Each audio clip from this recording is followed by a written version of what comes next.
Welcome to the Big World Made Small podcast for the adventure traveler. I'm thrilled you're here. My name is Jason Elkins, and in addition to being your host, I'm also a former U.S. Army paratrooper, third-generation commercial hot air balloon pilot, paramotor pilot, ex-Montana fly fishing guide, advanced open water scuba diver, and a full-time nomad that's visited more than 30 countries on 6 continents.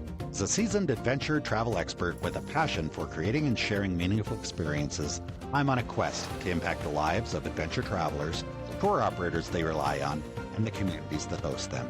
Every week, I bring you exclusive interviews with fascinating adventure tourism experts who have agreed to share their personal stories, favorite destinations, and some invaluable travel insights they've picked up along the way.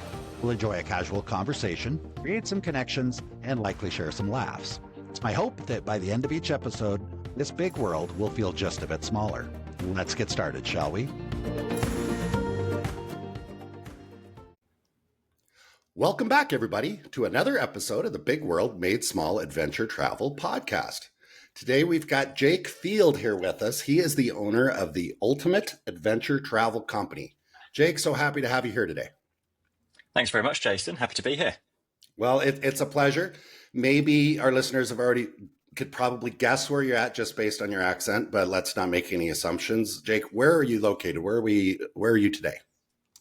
So I'm currently in Lincolnshire, which is kind of north of England. I've grown up in England. I have travelled around quite a lot, even from a young age, but yeah, born and raised in England. Very cool. Well, we're going to get into all that stuff that kind of got you from wherever you were to where you are now. But let's do this real quick. Let's give me maybe like the 30-second elevator pitch for what is the Ultimate Adventure Travel Company, just so our listeners can kind of get an idea of what you do.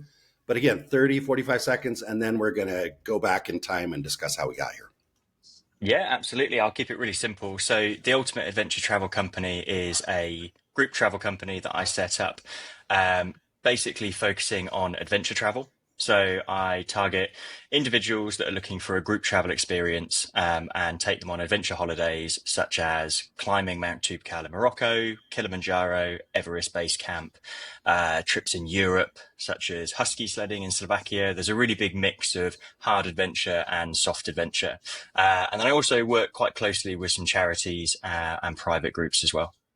All right, very cool. It sounds like you've practiced that a few times. I was very, I felt bad before I pushed the record button. I said, I'm not going to ask you any questions to put you on the spot. And then immediately I say, okay, what's your 30-second elevator pitch? And I realized, but you handled it really, really well. So cool. Thanks. I appreciate that. All right. Now it's going to get easier. Let's go back in time and figure out kind of what started all this for you. Sometimes that happens in childhood. Sometimes it doesn't happen until later in life, but how far should we go back to kind of get an understanding of you and what caused you to create this company? Oh, it's interesting because I think people naturally assume that I've been really outdoorsy from the beginning. And I would say probably when I was really young, I was more subjected to the outdoors rather than embracing it and loving it. My my parents were quite outdoorsy. And I think, you know, when you're almost made to do something as a child, you end up resenting it a little bit.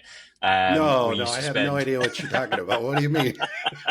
Yeah, I can relate to that. So tell us more about that. Yeah. What were you made to do? So my family was always very outdoorsy in the sense that we would go walking every weekend. I grew up with dogs, so we would always have to take the dogs for a walk. And I think that almost became a little bit of a chore.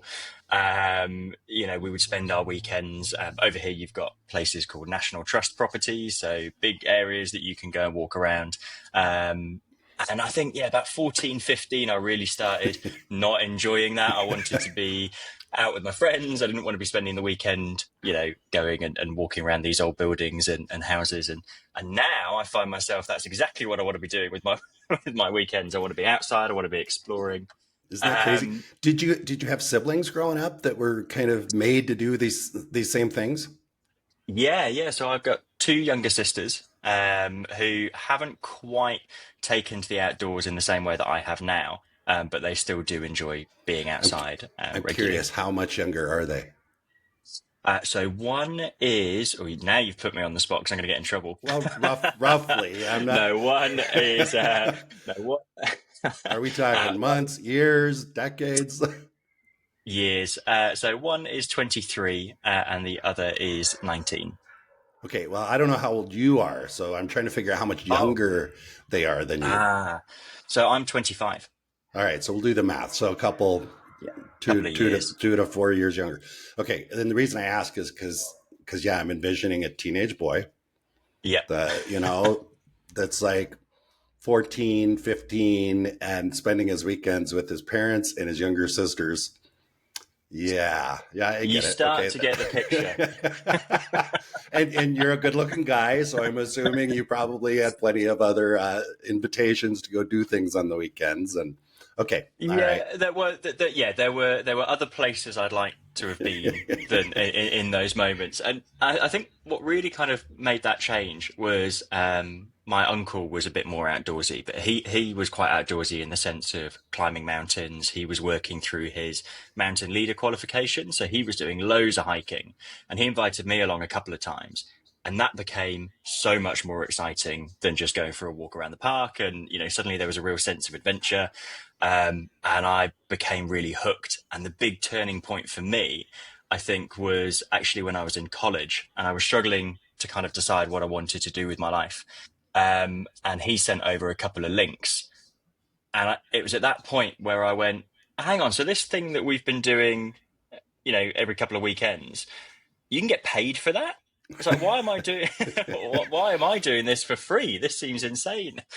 What were you going to school for? So when I left school, I went into college. That was kind of like I'm trying to think of the American equivalent, like a sixth form. So just after I'd done my GCSEs, I then went into A levels, and I was studying. You just threw out a lot of stuff that probably lost some of you. our listeners. Sorry. Well, let me put it this way. So it sounds like I heard you saying you went off to university or to. So one before university. So I actually never Okay. went to university in the Okay. end. In the year before I would have gone to university, I was sitting my final stages of exams, and I was studying history, English, and sociology. So Okay. All nothing, right. That's what I nothing was getting particularly at. Yeah, outdoorsy. was it environmental biology or something that maybe would lead into it? But okay, I gotcha. So you're doing that. And your uncle's like, hey, look at all this cool stuff going on out in the world. And it sounds like a light bulb kind of went off. It was absolutely a light bulb moment. I think I spent so much time looking out the window and wanting to be outside rather than stuck in a classroom. And it wasn't that I didn't enjoy learning. I think I just didn't enjoy it in that setting. So maybe you can relate. I don't know. Oh yeah, I can relate. You mentioned you ultimately decided not to go into university. I did go to university for a while, but unfortunately, I chose to go in Montana in Bozeman, Montana, and at the time I was really into fly fishing. And I remember walking to class, and it was like, "Ooh, it's really nice today. It's a really nice day." And sometimes I just turn around, go home, get my fishing stuff, and just go fishing instead. And I was learning a lot. I learned a lot, and ultimately, it led me into a very successful career working in the fly fishing industry. But yeah, university did not happen for me, so I get it. I can relate. It was a bit of a tough decision because, again, I'm not sure what the experience in America is like, but there's so much pressure over here for people to go to university. Hmm. At least when I was going, um, it was kind of just expected that that's what you would do. And because I was sitting A levels, it was never entertained by any of my teachers or lecturers that that isn't something I would go and do. So I remember the day that I officially left college, so just after school, and I sort of said to my teachers, because I dropped out a little bit early, and I said, "Oh, I'm going off to go and do this," and they thought I was completely insane. I Yeah. had classmates that were telling me I'd thrown my life away. It was a really big step. And the truth of the matter is, it wasn't really that long ago. Maybe it feels like a long time to you, but I'm about twice your age. So I can look at it and say, okay, well, that was, a handful of years ago. And Mm. just from our past conversations and just my awareness of what you've done, you've done an awful lot with those years. Um, so I heard you say, yeah, your classmates, your teachers all thought you're crazy. Let's talk about your parents. What did they think? Yes. So I was quite fortunate. I had really supportive parents. They were incredibly supportive around those decisions. But what they made really clear to me at the time was they said, okay, if you're not going to go to university, then we will support you, and that's okay. but that doesn't mean that life is going to be easier. You're not, you know, you're not going to have a difficult time or have to apply yourself just because you're not going to university. So whatever you do, you're almost going to have to apply yourself just as hard, if not harder. Um, and that was really good advice for me because I think it really solidified in my head that that was the decision I wanted to make. And I knew that regardless of how difficult it was going to be, that is what I wanted to do. So they kind of prepared me in that sense.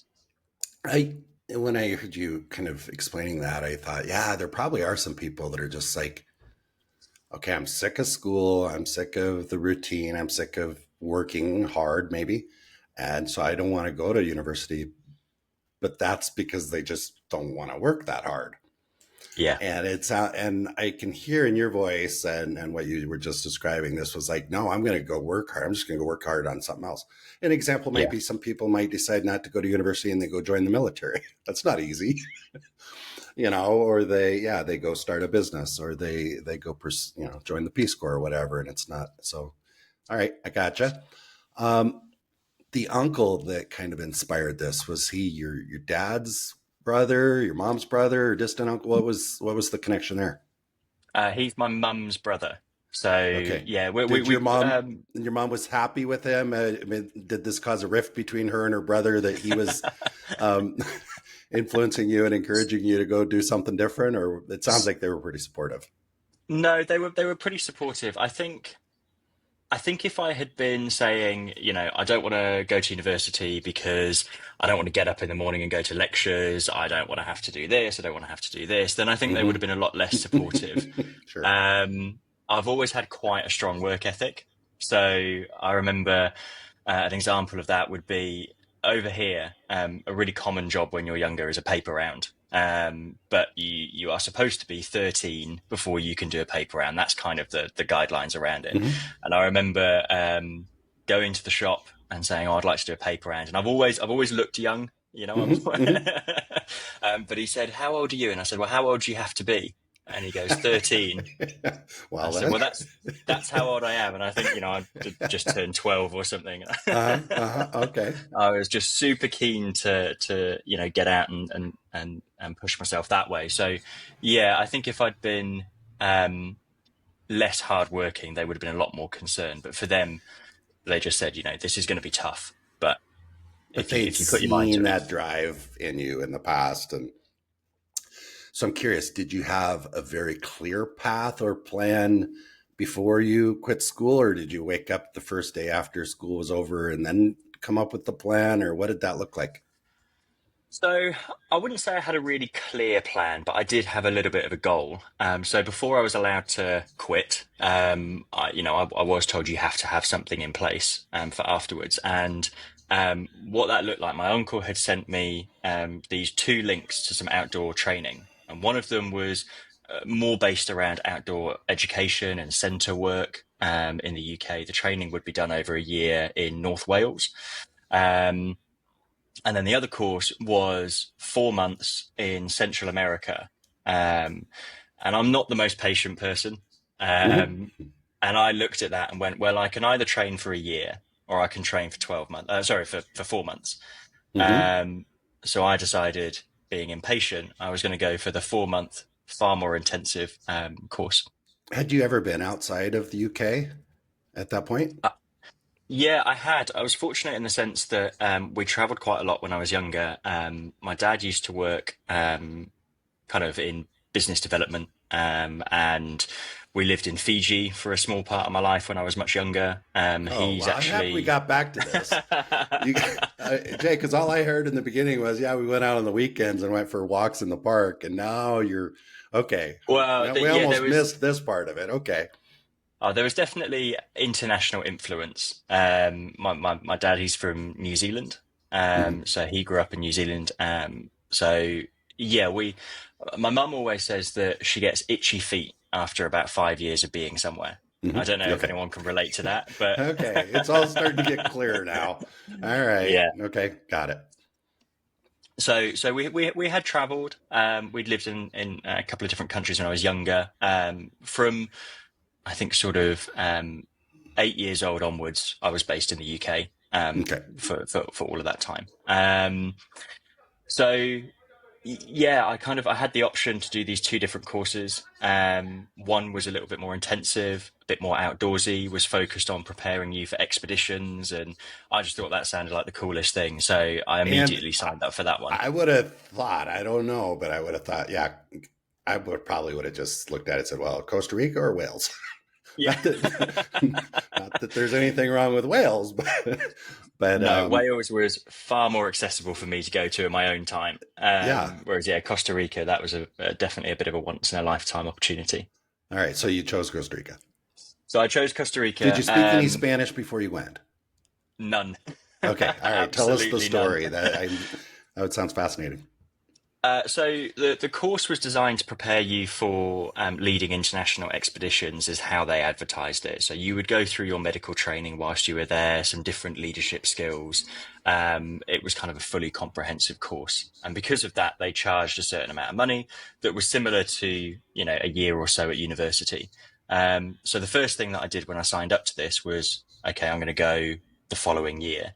Was that I'd already been working in bars. I'd been working as a landscaper, kind of a labourer.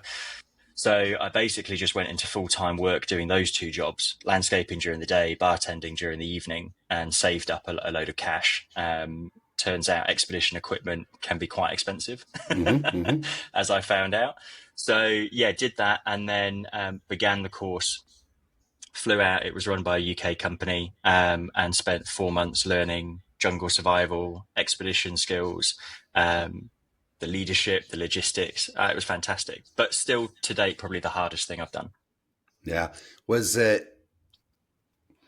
Were you the typical student? What was the mix? And for anybody that, I mean, it sounds interesting to me. Was it mostly young, motivated guys like yourself, or how would you describe kind of your cohort? It was quite a good mix. I was the youngest, but not by too much.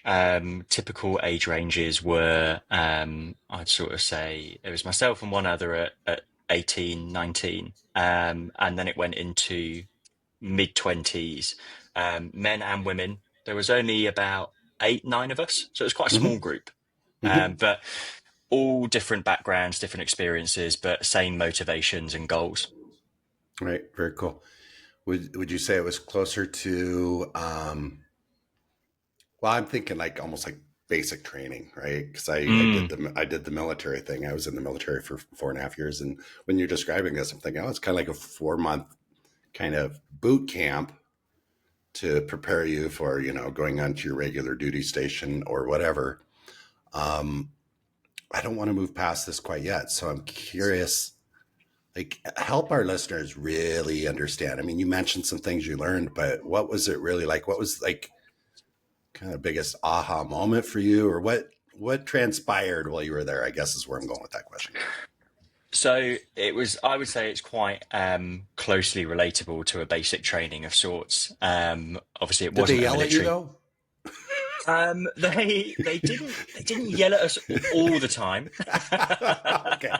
Oh, well then. It's not really the same. So Just kidding. no, fortunately, we didn't have much of that, so it wasn't too similar in that sense. But what we did have was, if you weren't 5 minutes early to something, you were doing push-ups. Okay. And I would say the easiest way to explain it. So over those 4 months, we learned a lot of personal admin skills, jungle survival, just being able to survive in that environment. We were then doing a lot of logistics, so planning and preparing simulated future expeditions, budgeting, putting together risk assessments, all the rest of it. We did our wilderness medic qualifications over those 4 months, and that was very practical. So where you might be able to more closely relate to it is, there'd be examples where they would say, okay, if something happens or doesn't happen in the next 24 hours, Jake, you'll be responsible for, acting as the medic, and then you go, okay. And then you just wait. So you'll be going about your day to day, tasks or whatever it might be. And something could happen at any minute, but their favorite time was normally once you'd come into your hammock, you dried your feet, you changed into your clean clothes, and you're all tucked up, and it had been a long day. You just get off to sleep, and then suddenly there's shouting and there's whistles, and you have to get out, get changed, and immediately there was, I mean, there could have been anything that you were having to deal with as a medical situation. So they would kind of So test these, you I assume, frequently. simulated like, okay, wake up. One of your guests left his cabin and fell down the stairs and wandered off into the Exactly. woods, and you need to set up a search party and go find the guy and fix his broken leg or something, right? It was everything from breaks and sprains, missing people. Mm-hmm. We even had one person who was being very combative. It involved stretcher carries. It was everything because I think, the whole purpose of it was you might be leading treks in areas that are very well managed and you might also be leading expeditions in far-flung corners of the world where there isn't much help, and you have to be able to manage in both. So the whole idea was, if we can teach you these skills and you can perform well in the jungle, you'll be able to perform well wherever you may be. Because a lot of it's Yeah, just problem solving and just managing your own emotions and anxieties and managing your group, right? Managing people. Because if you've got a group and one person goes down, you still have to manage the group, and you need to be able to do that. So I remember when I was guiding, I used to kind of joke sometimes, like, I don't know why this comes up in my mind, but it was like, okay, the number one rule of guiding is come back with the same number of people you left with. And I yeah, say, yeah, that's in the rule book. And I can imagine like 4 months of, hey, remember, come back. You got to come back with the same number you left with. And I imagine that one came up. So, all right, very cool. And absolutely. you said it was the hardest thing you'd done up to that point. I get Yes, that. yeah. Was it a good choice? Do you regret any of it? Was there a different, in hindsight, did you think, you know what, I could have skipped that. I probably could have got a job and learned on the job, shadowing someone else, or do you still feel like that was the right decision?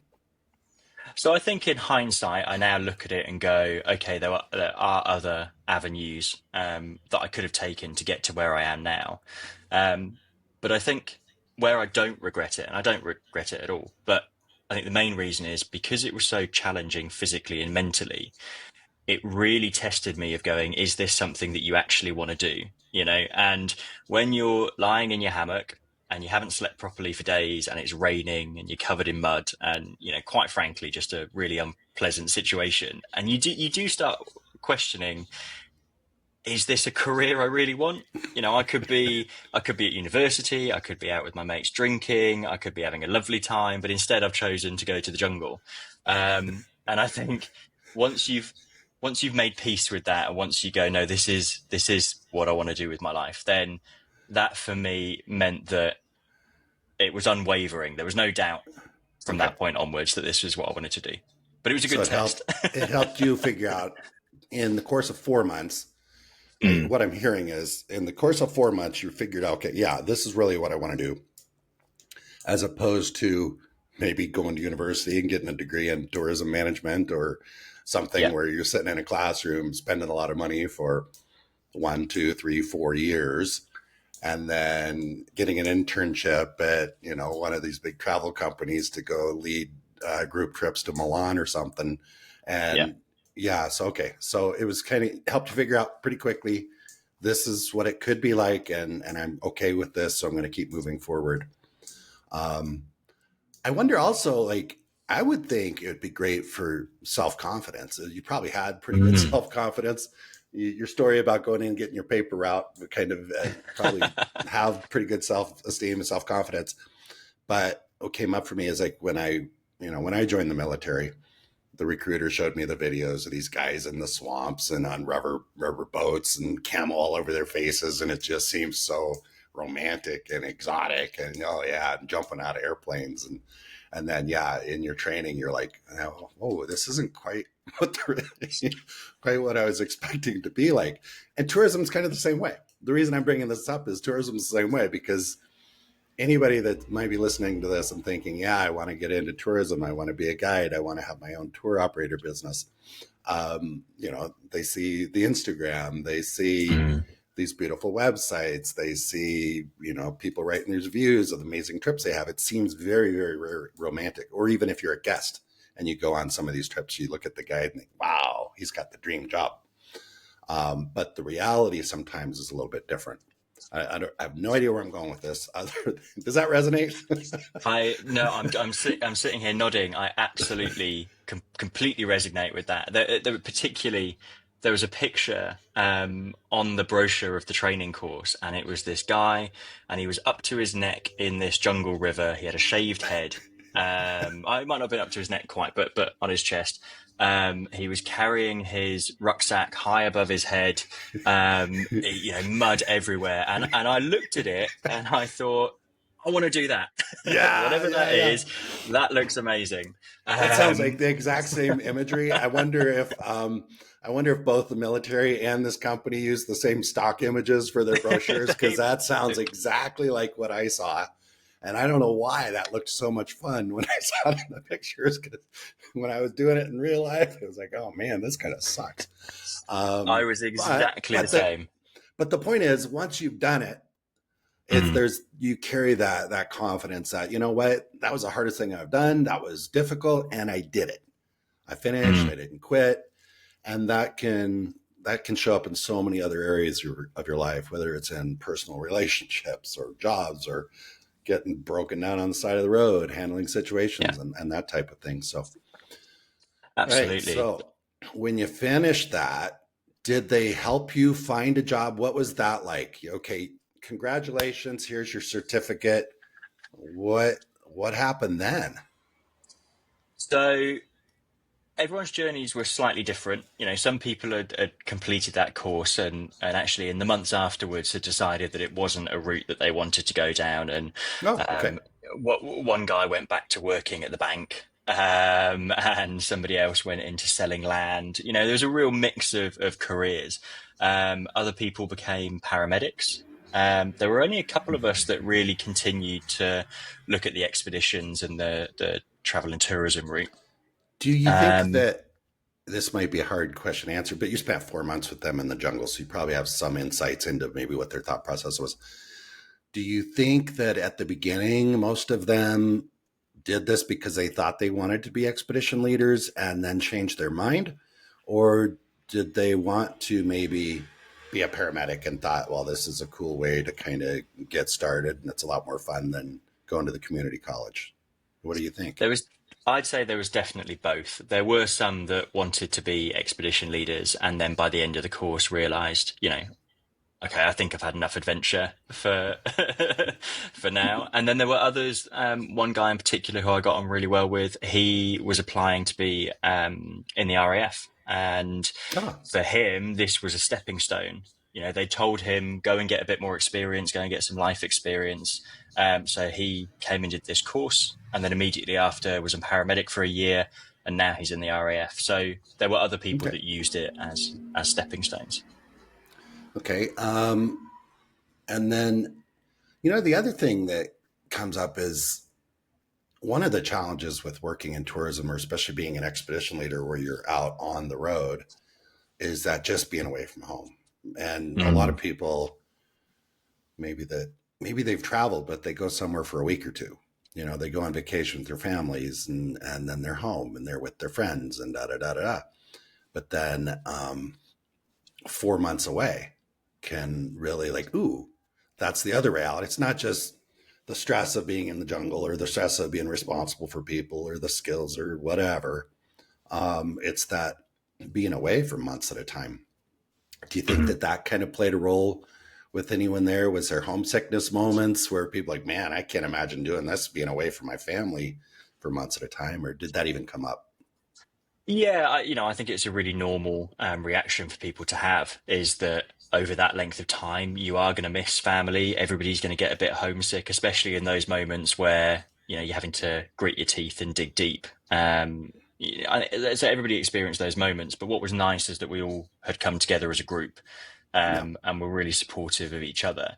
The instructors at the time used that as a little bit of a lesson in itself, where they said, look, it might seem glamorous leading all these expeditions, but the reality is if you want to make a career out of this, you're going to spend a lot of time away from home.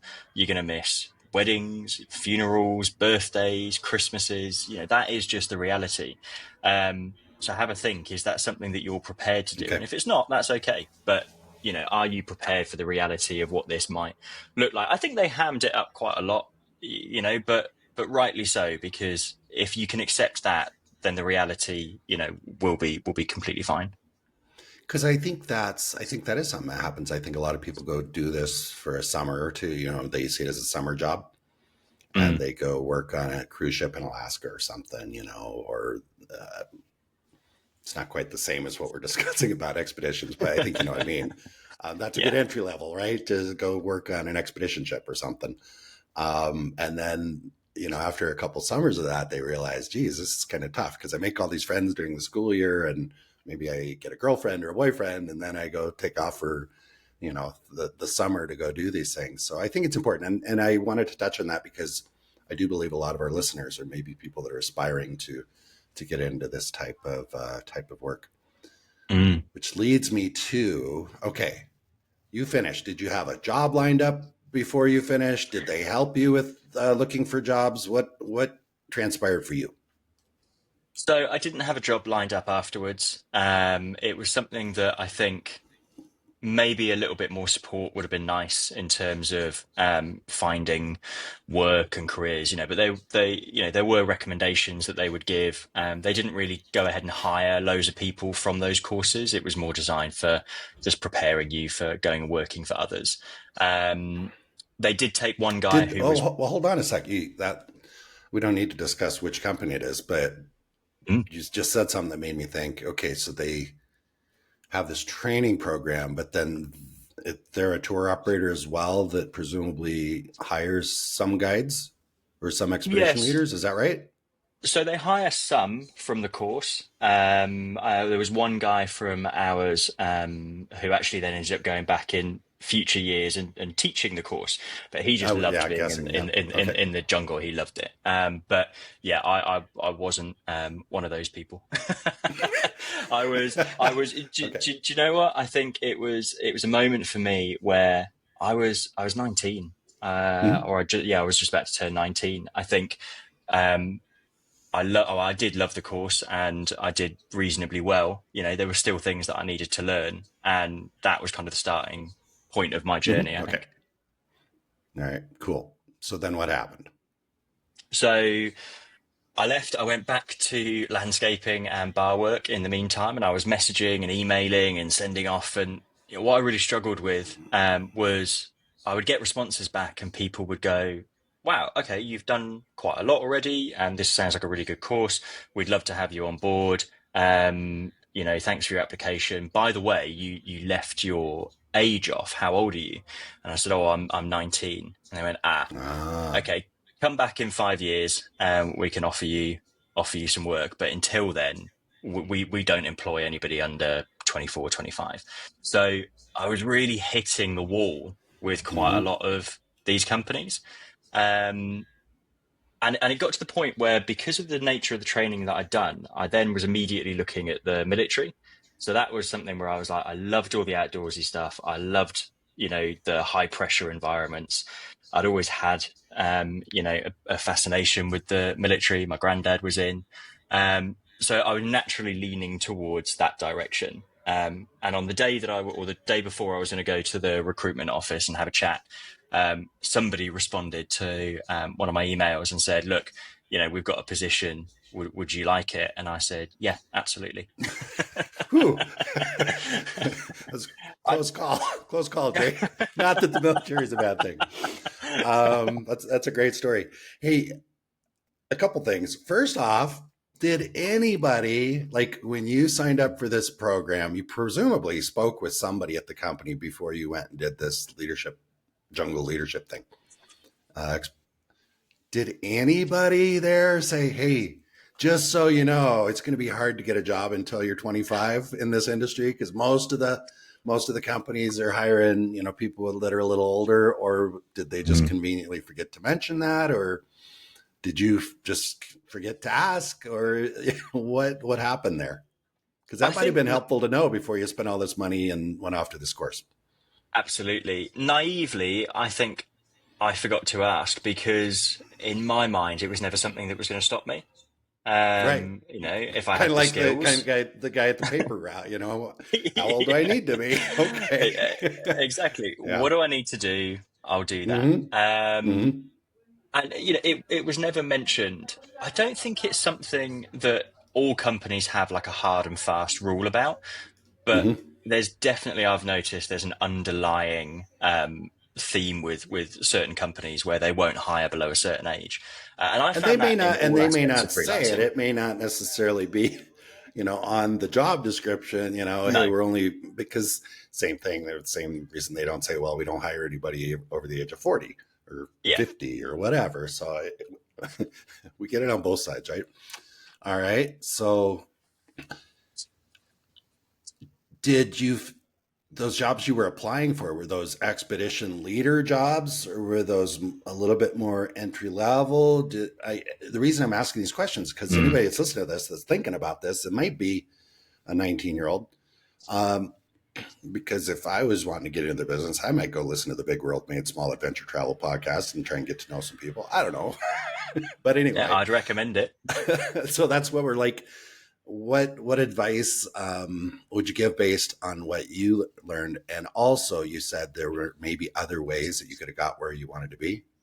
So Mm. I suspect that some of those other ways kind of came up in the process. Like, geez, maybe I could have just went and been an intern, or I could have got a entry level job washing kayaks set at the river Yeah, somewhere or something. So I'm curious, what absolutely. in hindsight, what do you think?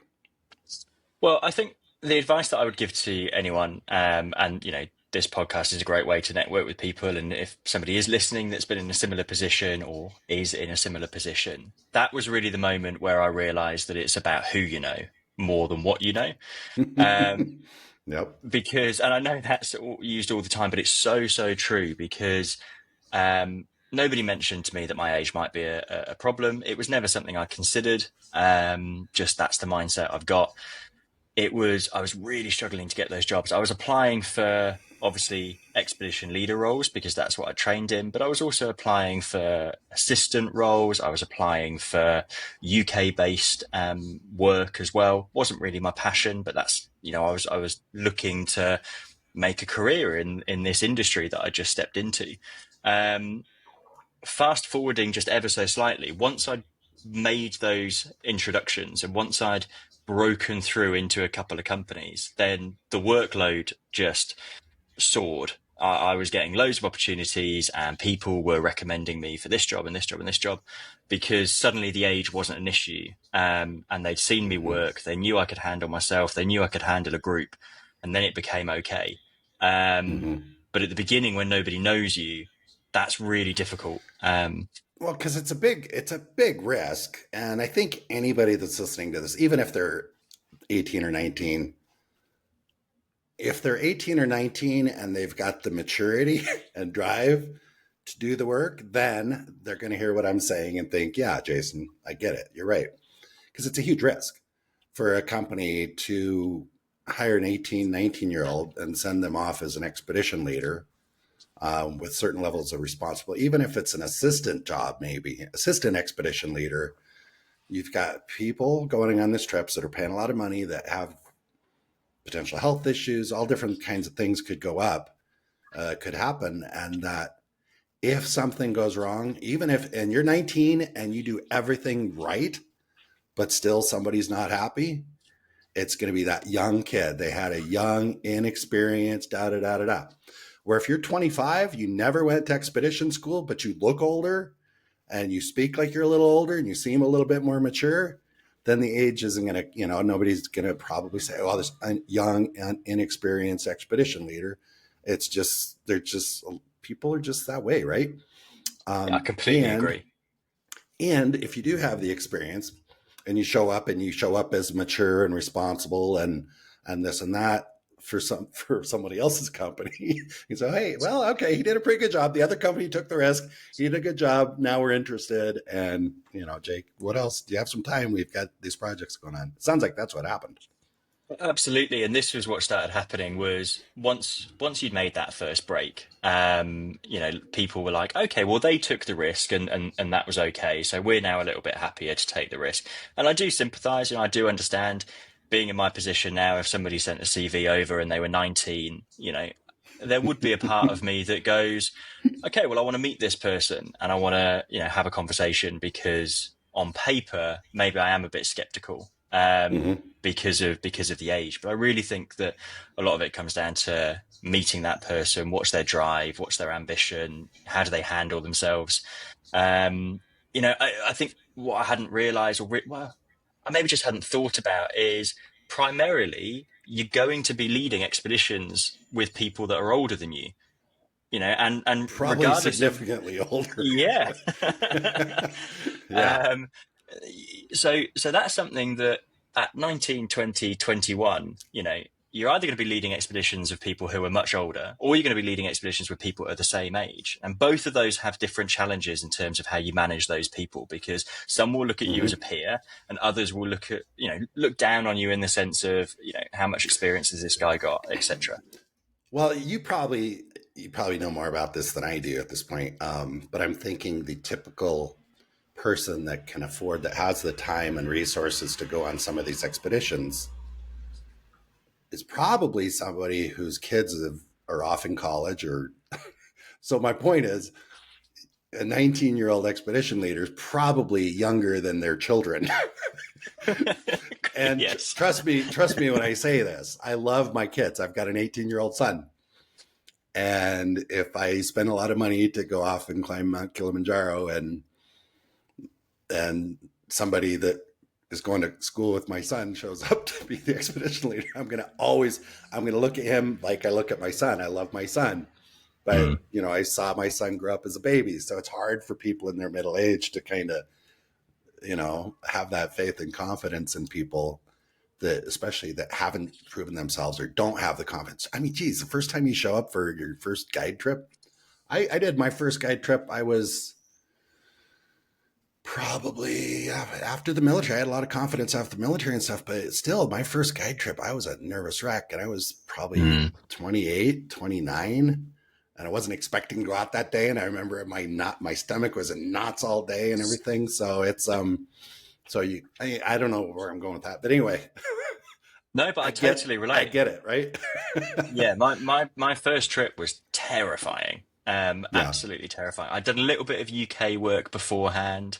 I'd spent that was kind of my break was getting some work in the UK, teaching some bushcraft skills. I then started. I applied for a job working with the Bear Grylls Survival Academy, which is Oh yeah. an Interesting. Yeah. organisation over here. And they had some in-house training, and I went and did that and passed, and they were really impressed with the skill set, and again, all the survival skills that I'd learned in the jungle came in handy. Um, and that I then started doing some work with them in the UK. Um, so that was another kind of stepping stone to being able to go Hmm. and do the international work afterwards.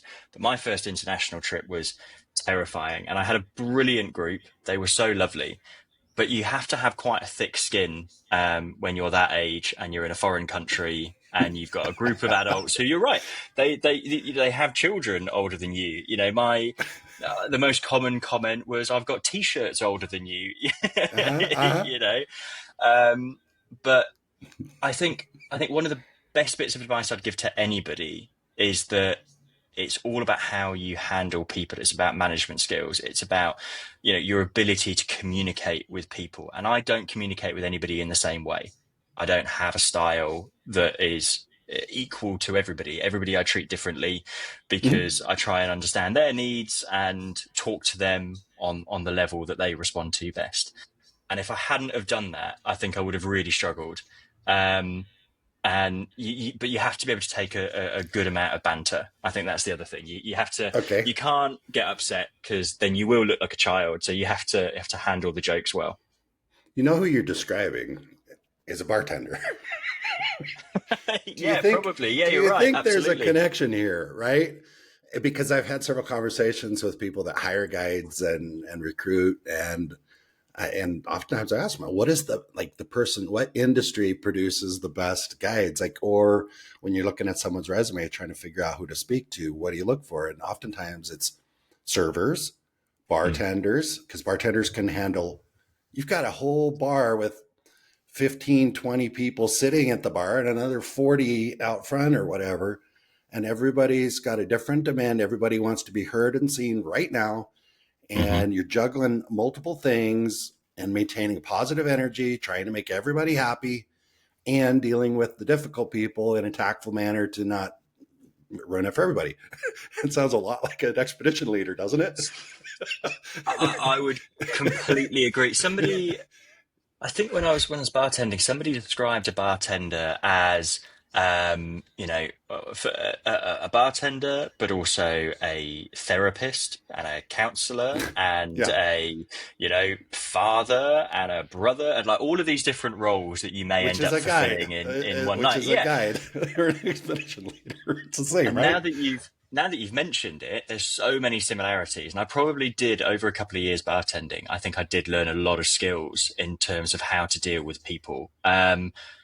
Dealing with drunk, confrontational people who don't want to be told what to do by anybody, but let alone somebody who barely looks old enough to drink the drink they're serving them, actually probably put me in really good stead for dealing with people at Everest Base Camp who are suffering with symptoms of haste or hape, and they're a little bit out of it mentally, and they're becoming more confrontational. Yeah, I would say that now that you've mentioned it, that was probably a really, really good foundation for being able to work in this industry, because so much of it is people skills. Yeah, and you are in an industry where praise, I think, is so important. When you're freelancing, if people don't like you, you're not going to get work again. And I'm trying not to be one of those people that has to be a people pleaser all the time. But I think the nature of the industry that we work in, you kind of are a little bit. You're relying on people enjoying their time. Otherwise, you won't get any more work. So how do you balance that when you're sometimes making difficult decisions that not everybody agrees with? Really interesting. I think we all kind of like, all people pleasing is a bad thing. There's an act to pleasing people, maybe without being a people pleaser. I don't know. This is probably a whole nother conversation we could have around that, but I do think there's the connection between, just as we're discussing, bartender, tour guide, or expedition leader. So anybody that's listening to this, go out and get your job as a bartender while you're figuring out how to get a job as a tour guide. Maybe 6 months being a bartender might help you decide if you really want to be a tour guide or a tour leader or expedition leader. Yeah, I think that's actually really, really valuable advice. And it's a skill that you can then do anywhere. If you've got bar work on your CV, I was always told that you can find a job anywhere. But yeah, actually, now that you've mentioned it, as I say, the skills that you learn in dealing with people, I think, are invaluable. And any of those kind of roles. Well, and also, if you're like, well, I don't like working evenings, okay, probably tourism's weekends, not the right gig. I mean, well, so my ex-wife and I, we managed a scuba diving and fly fishing lodge off the coast in Belize, off the coast in Belize, and managed the lodge, but also bartending. I mean, that was what our evenings looked like. We'd go in, a couple hours before dinner, we would go in and open up the bar, and we weren't making a lot of fancy drinks, but we were literally, it was part of it. And we didn't go to bed until the last guest went to bed. And there was no, it's 10 o'clock, we're closing the bar. You don't do that when someone's paying several $1,000s a week to be there. You're going to sit with them until they're done, or find creative ways to encourage them to be done because they got to get up early and go diving the next morning. Maybe they shouldn't be drinking all night, but but anyway, there's a lot of connections there. And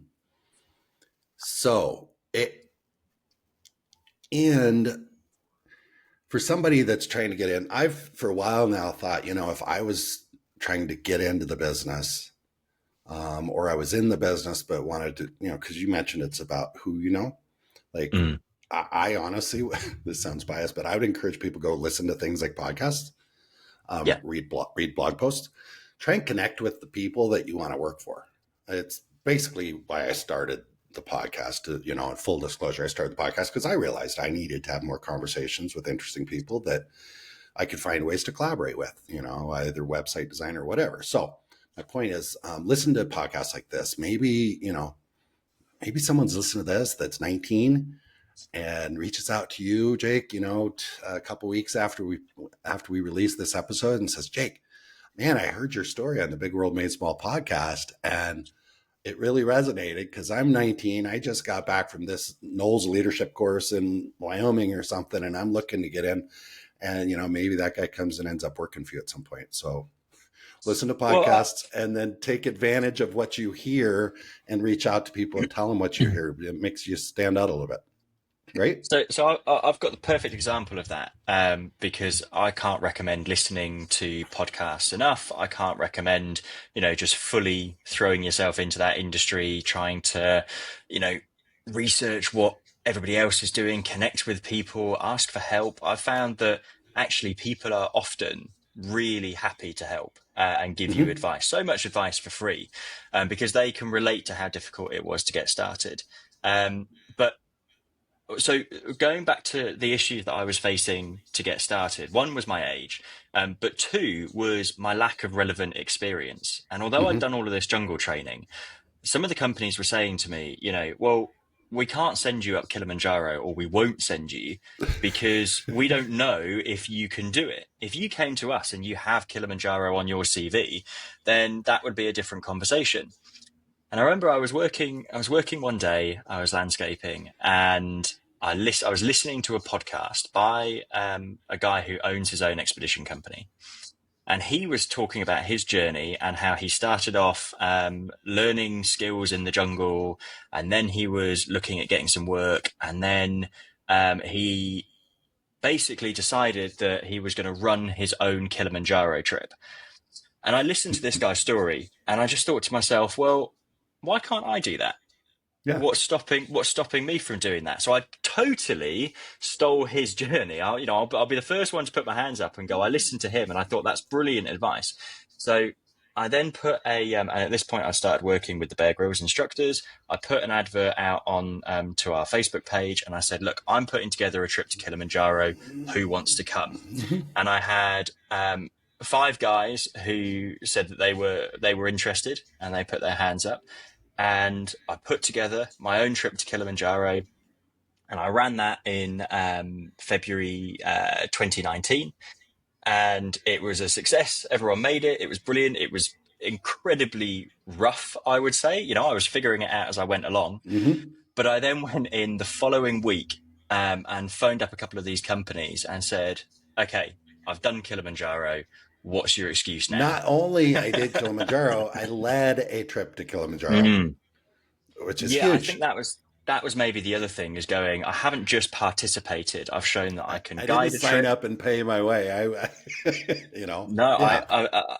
costed it out. I ran the trip. I mean, I costed it out appallingly. I spent more money going on that trip than anybody else did. If you just paid for a spot, but you got more out of it.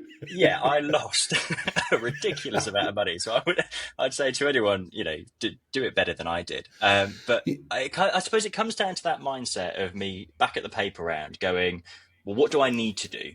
You tell me what I need to do and I'll find a way to make it happen. So yeah. I love that you brought that up because that's something that comes up quite often. And actually I've had people, you know, listeners of the show that have reached out to me and say something like, Jason, I'm doing this miserable job I don't like anymore. And I want to, you know, I like mountain climbing, for example. And I want to set up a tour company and take people mountain climbing. And I'm like, okay, hold on. Like, okay, great. And, you know, how do I start that? And it's like, do you have a following? Do you know other climbers? Are you a member of a club? Are you in any Facebook communities with other climbers? Like, okay, let's not go out and buy all the equipment and the website and all this stuff. Just figure out where you want to go and find an operator there that does that. Have them help you put together some sort of pricing, figure out what that might look like. And then you go to your audience, to your people and say, hey, I'm taking a group to where, let's say Kilimanjaro. I'm taking a group to Kilimanjaro. Who wants to go with me? This is the price. If you want to go, you can even have them contact the operator directly to pay. They can pay with their credit card you don't have to necessarily get involved in collecting the money. You could, but the first time, just get together a group. We did that in the fly fishing business. I worked at Orvis and we had a lot of fly fishing managers, different stores around the country. And a lot of these managers had never been out of the US and would be like, oh, I really want to go to Belize and go saltwater fly fishing, or I want to go to Chile or Patagonia. And it's okay, great. You've got a bunch of people to walk in your store every day.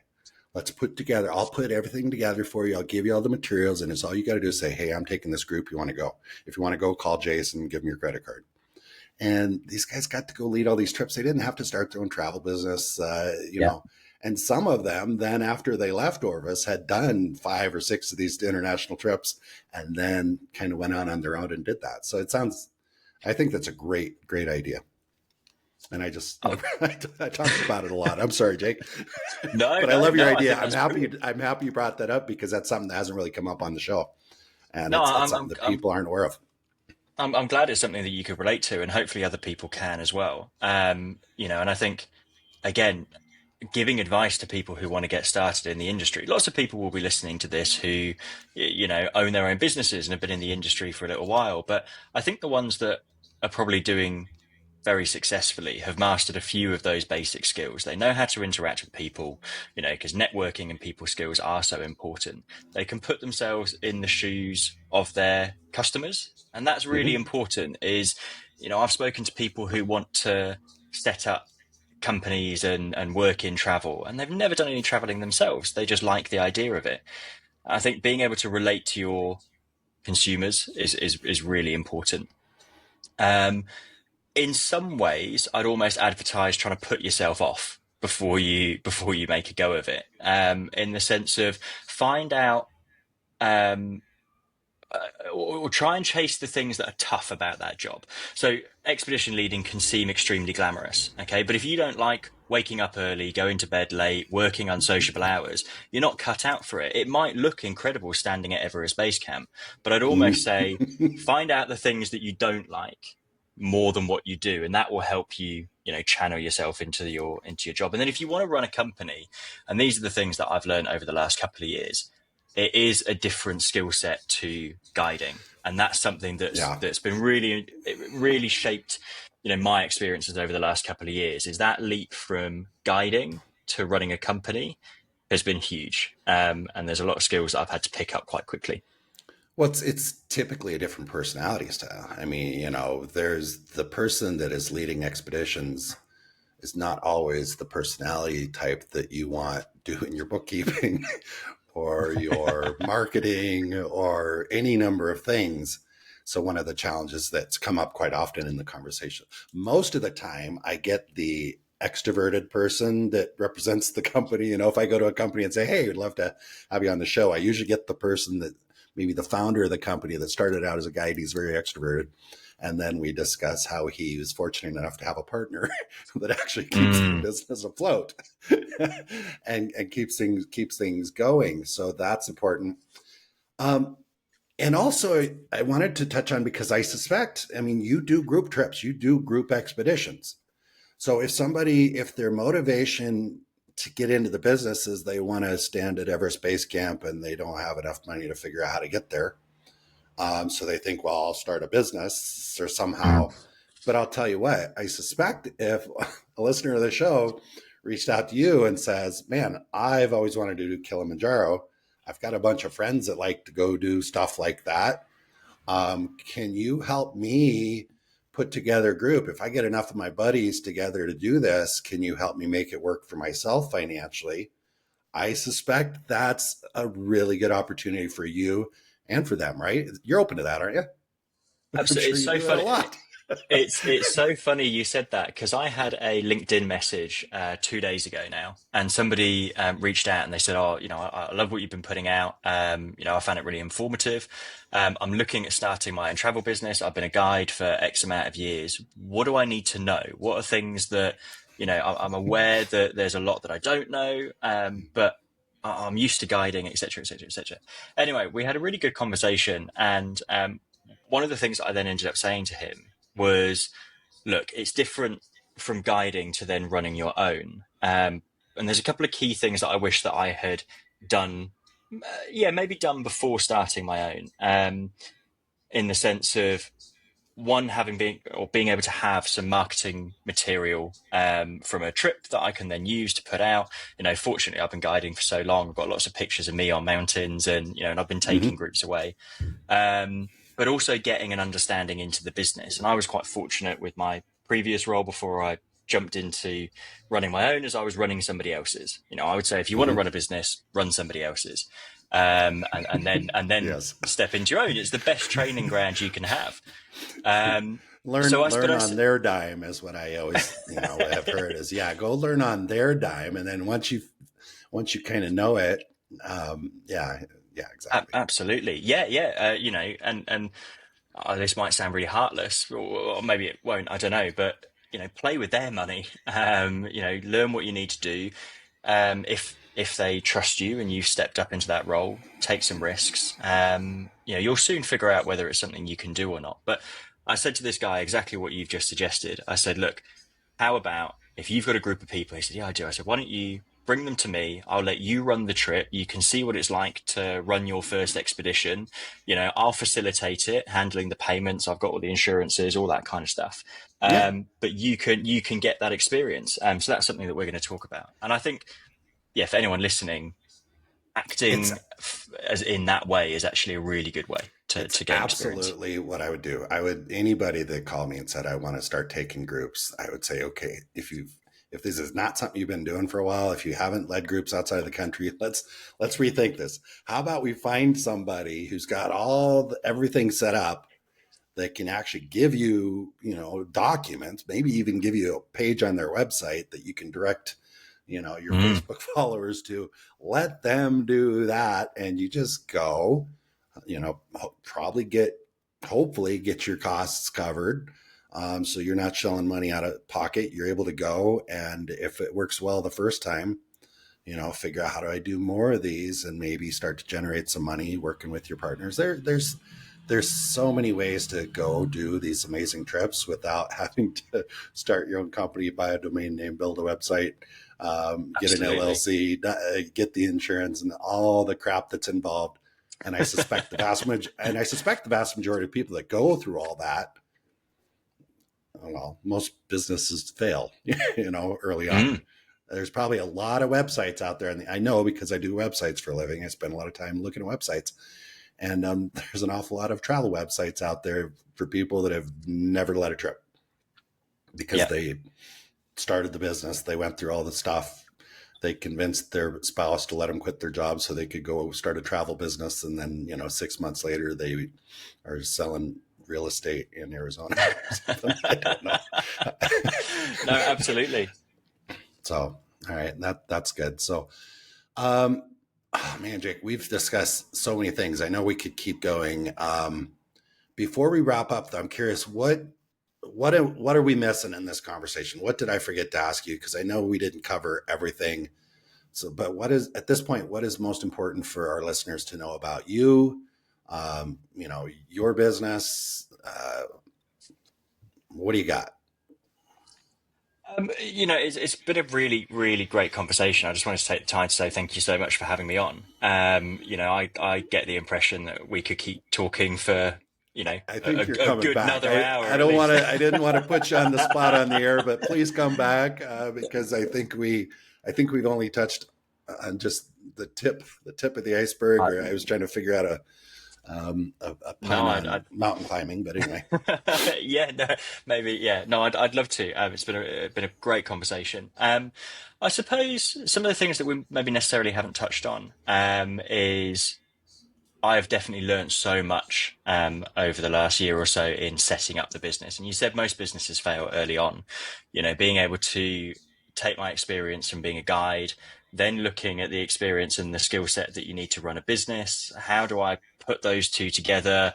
That's been a really interesting journey for me. And then there's so many things that I still want to do. I think if you've got that adventurer's mindset, if you've got, which so many of your listeners will have, and I know you do, it's that the world is full of endless possibilities. And, people like you and I, we just want to explore every single one of them. We like traveling, we like exploring different cultures and meeting incredible people. Um, so there's so many things that I've got in the pipeline that I'm really excited to be announcing over the next couple of years. But yeah, I don't know. I'm sure we could just keep Let's talking. do this. Let's do this because I know that, we've got people that are listening to your voice the very first time. Mm. And then we've got people that you have already gone on trips with, people that you've discussed with. The guy that you just mentioned that you talked to on LinkedIn is probably on your mailing list now. He's going to get an email with, hey, I was on Jason's podcast. Take a listen. So Hmm. I want to take just a moment and acknowledge your current audience, the people that are already know, like, and trust you. And what do you want to say to them? Let's give them a little shout out here on the show. What do you want to say to the people that are already in your database and already following you on social media? If they sat through and listened to the whole hour-long conversation that we've had today, I feel like we should give them a shout out. What do you think? Well, I'd say first of all, thank you very much for listening for an entire hour. That's really appreciated. For everybody that's been following me, over my journey in this industry for the last 7 or 8 years, it doesn't go unnoticed. It's always really, really appreciated. And the travel industry is very small. And I think, as your podcast suggests, it's a big world that we're making small by interacting with as many people as we can. Um, what I love about my new adventure travel company is that there's a real sense of community. And if you've been on a trip before, then you will start to recognize people on your next trip that you may have traveled with before. There is a plethora of information out on the website. I think one of the big things that I've focused on is partnering with lots of different companies that will help prepare you for your trip. So altitude training, if Oh, you're cool. climbing Kilimanjaro. Yeah, there's the Altitude Centre based in London. They do testing. I've now partnered with them to help people get ready for those big international trips. So all I say, thank you so much for your support, all those that have been following along from the beginning, and welcome to the community. There's a lot that you can get out of it. Very, very cool. So we're going to have a link right to your website right in the show notes. So anybody that hasn't gone to the website, go over, take a look. I love that you mentioned that because sometimes tour operators are pretty good about here's the tour, here's how you book the tour. We'll send you a trip planner, but having resources to help people actually, plan the tour or even maybe assess if it's the right tour. I'm not sure, but I'm imagining that, that might be an important part of the process if someone wants to go do Kilimanjaro. And instead of me just taking your money, let's connect you with the Well, resources to figure out if this is the right thing for you. Absolutely. I could totally sit here and go, here are the trips that we're offering. And I, of course, would love everybody listening to come and do one of those trips. And I could use this time to almost plug those tours that I'm running. But what's really important to me is helping as many people travel as possible. And Yeah. if you go onto my website and you love some of the tours that I'm offering, please, please, please come along. If you see that there isn't something that you might want to do, drop me a message. I've got a line on my website that says, if you don't see what you're after, let me know, because if you want to go somewhere, there's a good possibility that other people do as well. And Yep, let's absolutely. make it happen. Um, so yeah, and then, as you just mentioned, for me, it's about making sure that, you know, I'm also right for you. You're entering into community. It's about the support that I can give you. Big travel companies have got lots of pros and lots of cons. And one of those cons is that you don't always get the one-to-one support I feel is deserved on these big trips. So by booking with a Mm-hmm. smaller travel company, you get that one-to-one support. You can get in touch with me directly, and really we'll help you on that journey all the way throughout, from booking to boarding to afterwards. Very cool. Jake, I appreciate you. I appreciate you taking the time out of your day to share your story in great detail. And I hope everybody listens to this. I mean, I think this was a great one. Especially somebody that's thinking about, getting in the business, getting more involved in the business, or just really anybody. Because I've had 110 conversations now, and I've learned from every single one of them. I've just over the course of the last year and a half, and it's I hope everybody listens to all the podcasts, because trust me, I've listened to every one of them. I was involved in every one of them. I've learned so much. So anybody that would go back and listen to all of them, you're going to learn just as much as I learned. And this was a really good one because some really, really unique things had come out in it. So Jake, thank you so much. Appreciate you. Thank you so much, Jason. No, I really appreciate that. All right. Talk to you soon. Bye. I trust you enjoyed listening to the conversation as much as I enjoyed recording it. If you're enjoying the Big World Made Small podcast, please take a moment to tell the algorithm by subscribing and posting a review so that others can benefit as well. I also invite you to take a quick trip over to bigworldmadesmall.com and join our private adventure travel community to receive new episode notifications, special access to our guest experts, and perhaps even some exclusive partner offers that we haven't discussed on the podcast. I'll publish another episode soon. Until then, keep exploring. It's the best way to make a big world feel just a bit smaller.